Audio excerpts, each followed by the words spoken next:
আসসালামু আলাইকুম প্রিয় দর্শক, আজকে 26শে জুন কারিগরি ও মাদ্রাসা শিক্ষা বিভাগ থেকে খুবই গুরুত্বপূর্ণ একটি গণবিজ্ঞপ্তি প্রচার করেছে। তো দর্শক, এটি মূলত ইবতেদায়ী মাদ্রাসা সমূহ এমপিওভুক্ত করার জন্য একটি গণবিজ্ঞপ্তি প্রকাশ করেছে তারা।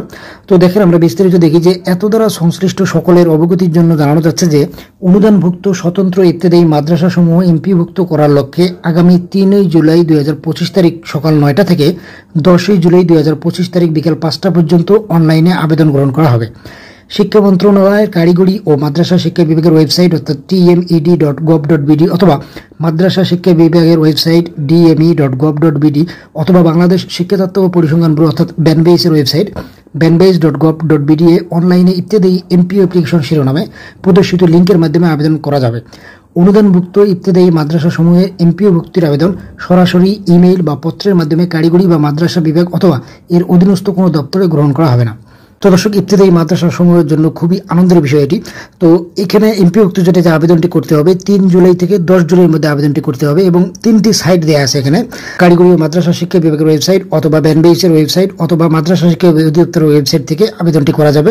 এরপর 2 নম্বরে বলা আছে, বিশেষভাবে উল্লেখ্য অনুদানভুক্ত স্বতন্ত্র ইবতেদায়ী মাদ্রাসা সমূহ এমপিওভুক্তকরণের সকল কার্যক্রম ডিজিটাল পদ্ধতিতে সম্পন্ন করা হবে।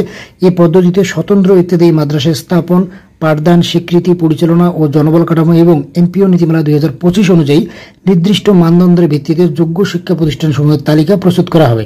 3 নম্বরে বলা আছে, যথাযথ কর্তৃপক্ষের অনুমোদন ক্রমে এই গণবিজ্ঞপ্তি জারি করা হলো। তো দর্শক, খুবই গুরুত্বপূর্ণ একটি গণবিজ্ঞপ্তি, বিশেষ করে ইত্যাদি মাদ্রাসা সমূহের শিক্ষকদের জন্য এটি অনেক বেশি প্রয়োজনীয়। তো আবেদনটি করতে হবে মূলত 3 জুলাই থেকে 10 জুলাইয়ের মধ্যে এবং যে 3টি সাইট আছে নির্দিষ্ট 3টি সাইটের মাধ্যমে আবেদন করতে হবে। কখনোই সরাসরি বা ইমেইল বা পত্রের মাধ্যমে এটি এমপিওভুক্তর আবেদন গ্রহণ করা হবে না। তো দর্শক, এই ছিল আজকের মতো ইবতেদায়ী মাদ্রাসা সমূহ এমপিওভুক্তকরণের সম্পর্কিত একটি বিশেষ গণবিজ্ঞপ্তি। তো ধন্যবাদ সবাইকে, ভালো থাকবেন।